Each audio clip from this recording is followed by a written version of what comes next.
Some people are meant to walk alone. Here's why. Carl Jung. Carl Jung observed that the psyche does not distribute its work evenly, that some are built by nature and by circumstance to carry a portion of it in private, and that this is neither a curse nor a compliment. It is simply a fact about certain lives that deserves to be understood rather than either mourned or romanticized. And I want you to sit with that phrase for a moment. A fact about certain lives, not a diagnosis, not a wound to be healed, not a flaw to be corrected, simply a shape some lives take, the way a river takes the shape of the land it moves through, without anyone calling the river broken for bending where it bends. Nietzsche wrote, in the prologue of Thus Spoke Zarathustra, one must still have chaos in oneself to be able to give birth to a dancing star. And Jung, who lectured on Zarathustra for years, would stop a listener right there and ask them to notice what that sentence actually implies. Because chaos does not organize itself in a crowd. It does not get born in a room full of other people's opinions about what you should feel. It needs a kind of enclosure, a kind of quiet, the way a seed needs the dark of the soil before it needs the light of the sun. And if you have ever felt yourself pulled away from the very people who love you, pulled towards some interior work you cannot explain and cannot postpone, that pull was not a defect in your character. It may have been the chaos in you asking for room to become a star. And notice, too, that a star is not born quickly. It is not born the moment the wish is made. It takes long, dark, unglamorous stretches of gathering before anything visible appears, and most of a life like that is spent in the gathering, not the shining, which is exactly why it so often gets mistaken, by the person living it and by everyone watching, for simple absence. So let me say 3 things to you plainly. Before we go further, I say, my solitude is not evidence that I am unlovable. I say, the parts of me I cannot explain are not the same as the parts of me that are broken. I say, walking a stretch of this road without company does not mean I am lost. And now the last of the 3, the one Jung himself gave a name to. Say it with me. I make the unconscious conscious. And again, slower this time.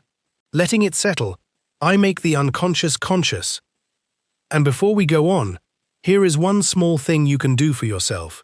If this way of thinking is new to you, and you want tomorrow's teaching to find you the way today's did, consider staying close to this channel, so it can now, if any part of what I just said made something in you go quiet, that particular kind of quiet, where a true thing lands before you have words for it, type the 2 words, face it, in the comments. Just those 2 words. Let them be your marker that you heard this one all the way down, and if you are not ready to type anything yet, that is all right too. Let the quiet do its work first. The first key is this. Being meant to walk alone is not the same sentence as being sentenced to be alone.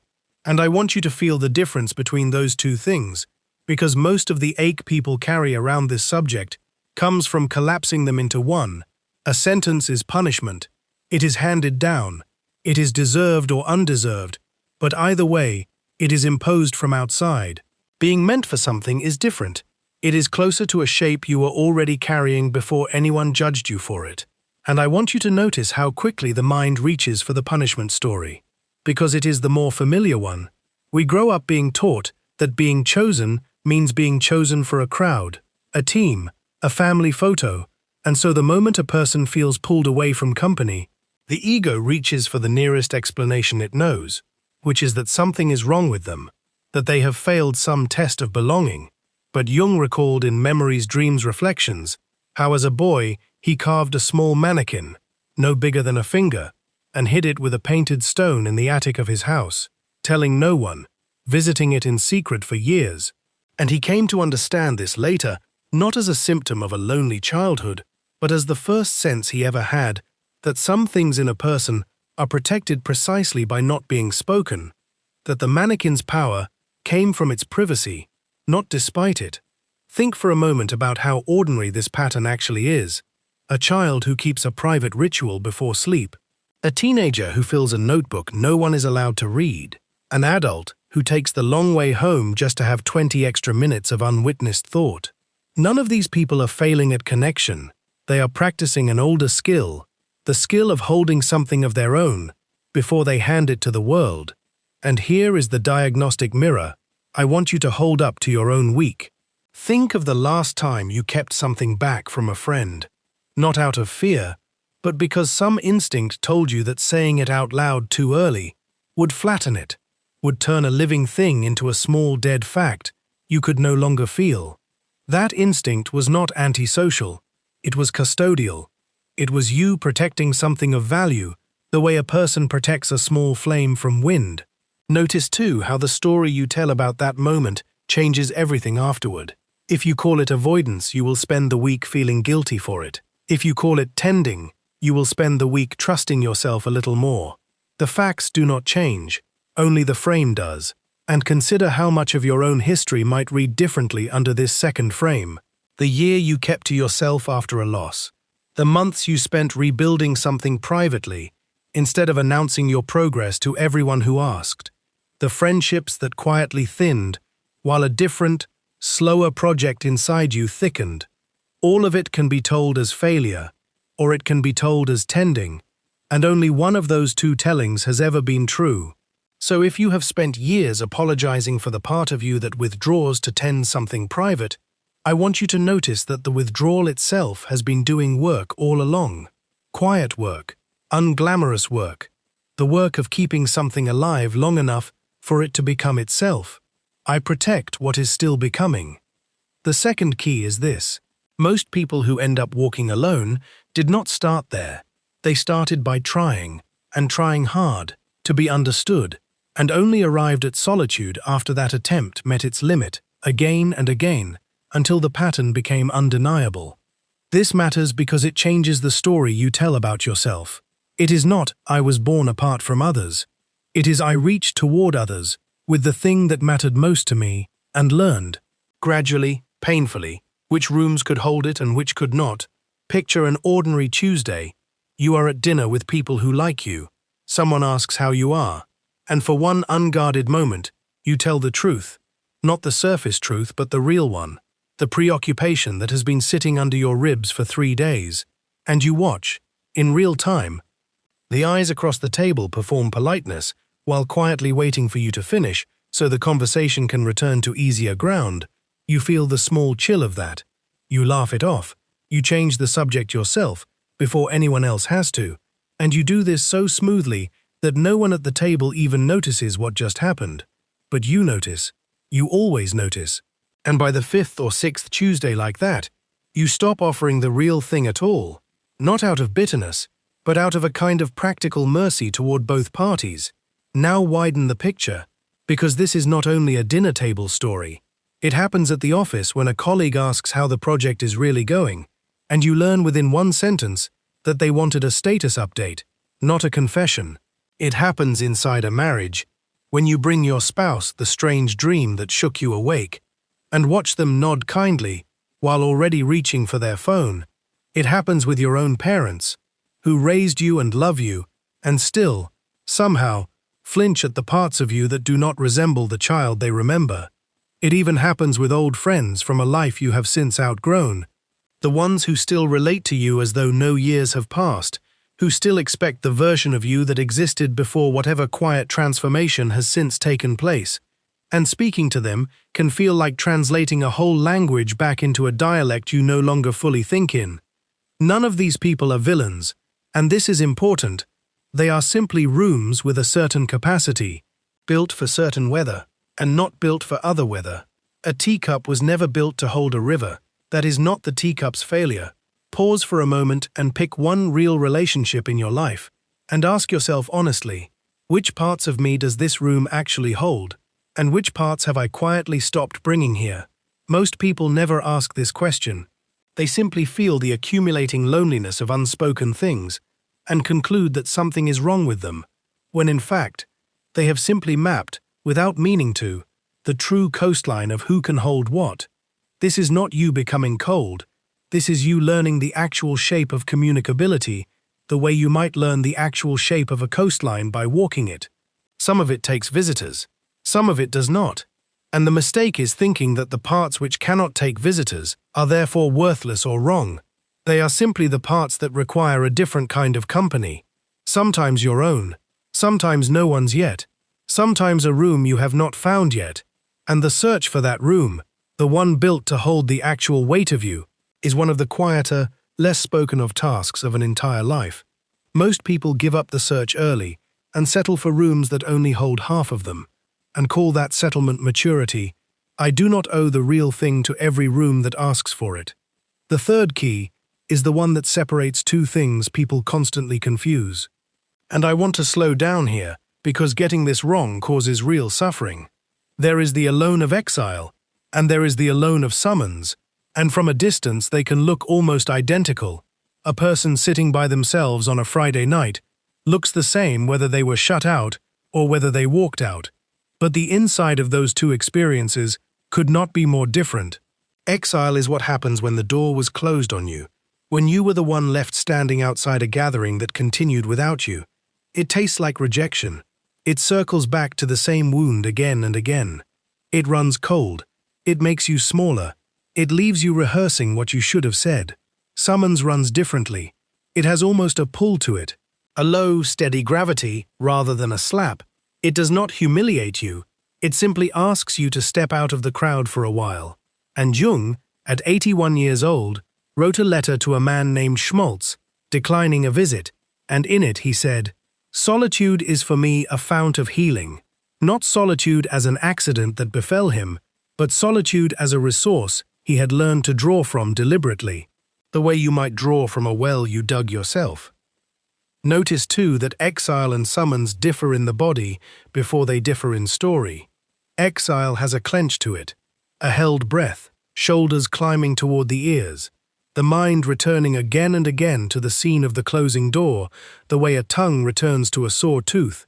Summons has almost the opposite signature, a loosening, a lowering, the kind of exhale that comes when you finally sit down after a long day.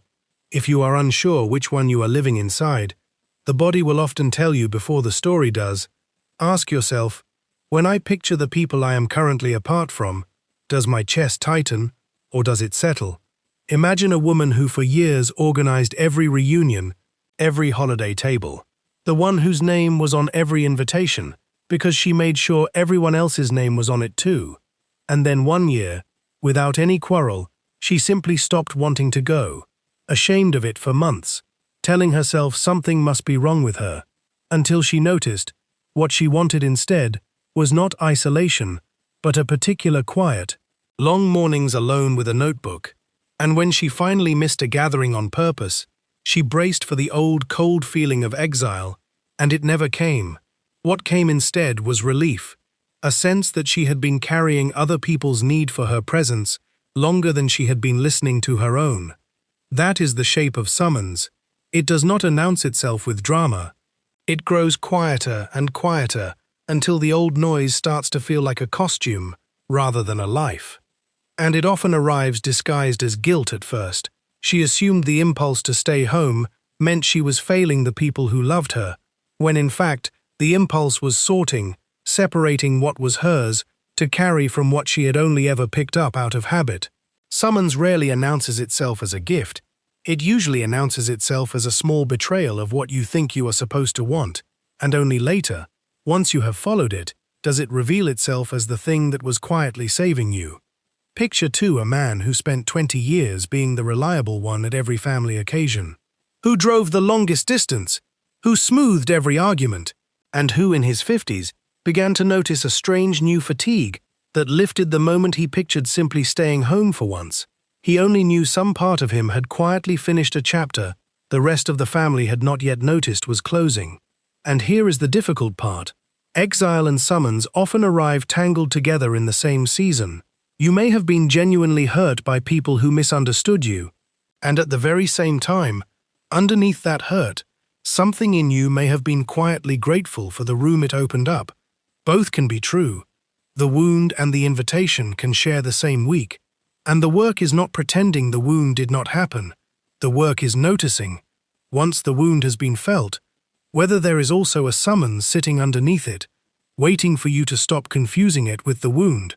Ask yourself this week, when you picture the alone you are living in right now, Does it feel like a door closing on you, or a door opening in front of you that only you can walk through? Does it run cold, or does it run quiet? The answer will not be simple, and it does not need to be. But noticing the difference is itself a form of consciousness Jung spent his whole life trying to teach. I can be hurt and still be called forward at the same time. The fourth key is this: the aloneness you are afraid of is not as empty as it looks from the outside. And I want to be careful here, because I am not asking you to fill your solitude with imagined company, or to treat your own mind as a substitute for real human contact. That is not the teaching. The teaching is smaller and more honest than that. It is simply this: the interior life of a person who has learned to sit with themselves has its own weather, its own seasons, its own ongoing conversation between the part of you that decides and the part of you that notices. And a person who has never learned to be alone often mistakes the silence of solitude for a vacancy, when in fact it is closer to a room they have simply not turned the lights on in yet. Think about the difference between a day spent scrolling to avoid your own thoughts and a day spent actually sitting with them. On the first kind of day, the aloneness feels unbearable because you never let it speak. On the second kind of day, you may notice something almost startling, that your own mind, given enough quiet, starts to organize itself, starts to hand you back the very insight you had been chasing all week in conversations with other people. This is not mysticism. It is simply what happens when attention is allowed to settle, rather than being constantly borrowed by other voices.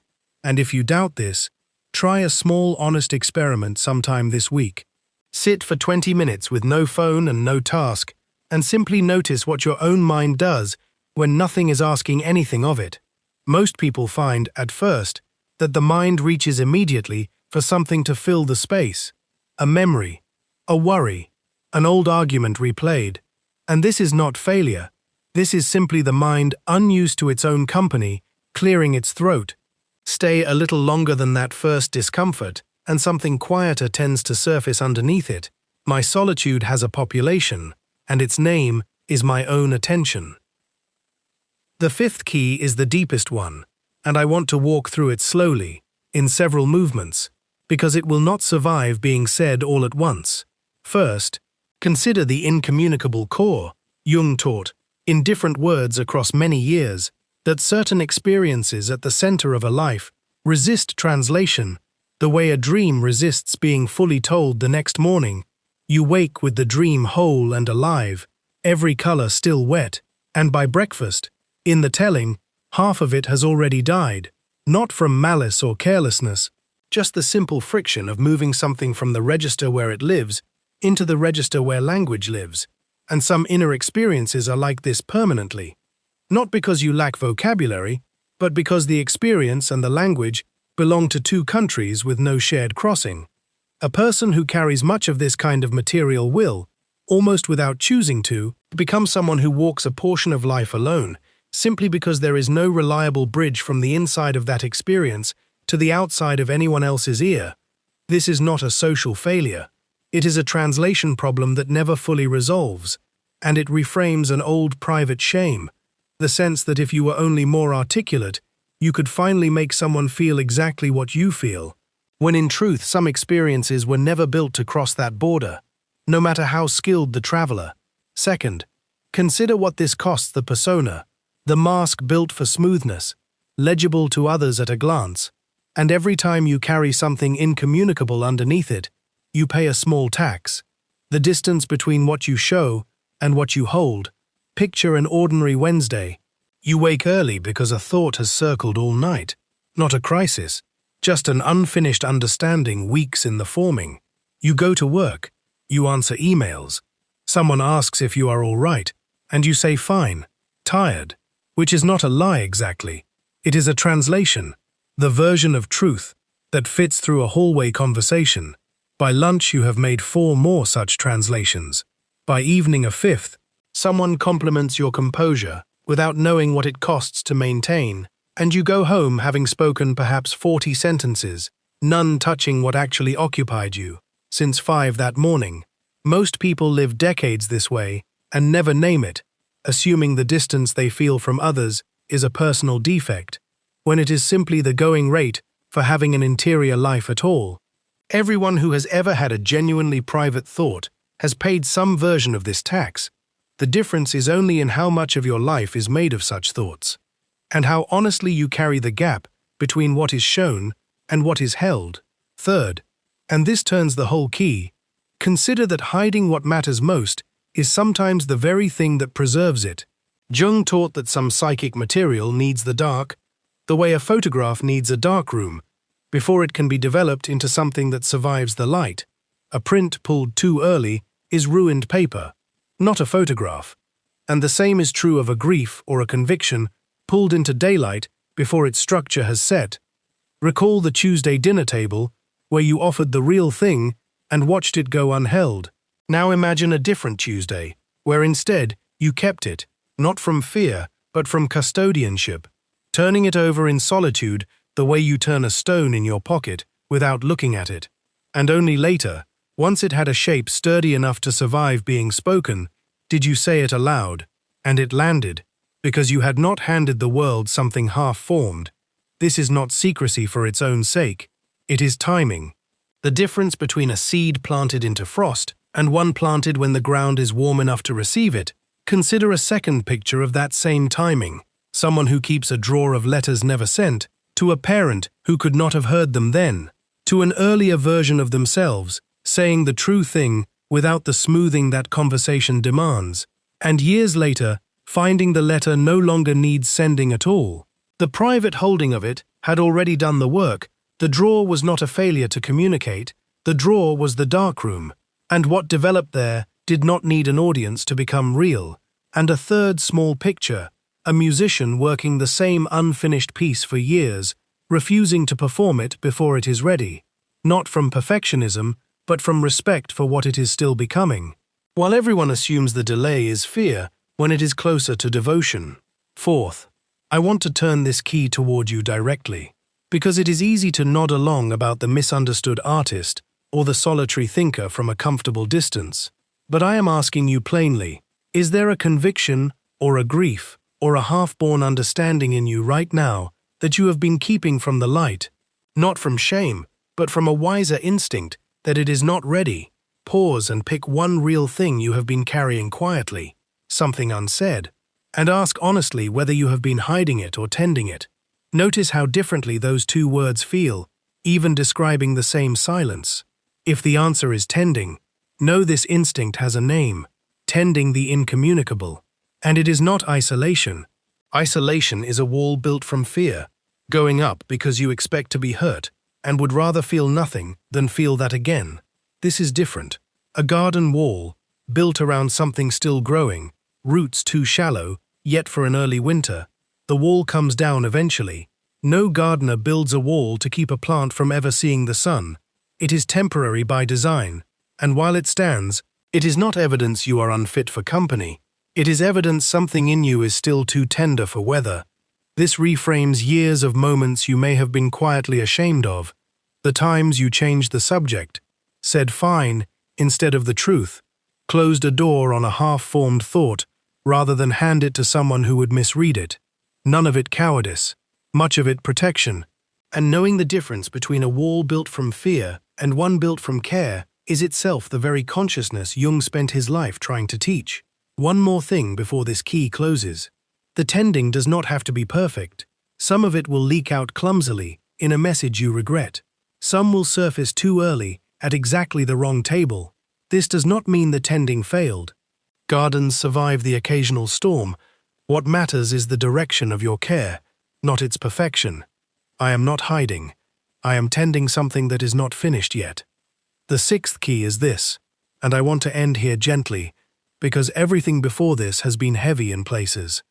The walk alone, however long it has lasted, is not the whole road. Jung himself, after the long interior isolation he passed through in his late 30s, the years he later described as his confrontation with the unconscious, did not remain sealed off from the world. He returned to his patients, his family, his correspondence, his lectures, changed by the solitude but not consumed by it. And this is the pattern worth trusting if you are in the middle of your own version of it. Solitude that is doing real work has a rhythm. It tightens, and then it loosens. It withdraws, and then, in its own time, it gives back what it took. Consider an ordinary version of this.